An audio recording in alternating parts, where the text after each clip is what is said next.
महादेव कहे सुनु पार्वती भंगिया मत देना गंवारों के। महादेव कहे सुनु पार्वती भंगिया मत देना गंवारों के।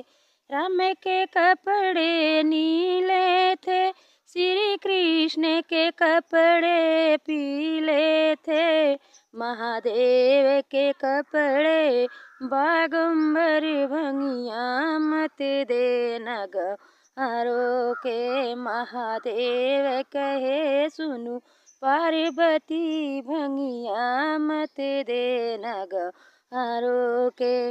राम अयोध्या वासी हैं, श्री कृष्ण को कुलवा वाले हैं। महादेव की नगरी कैलाशपुरी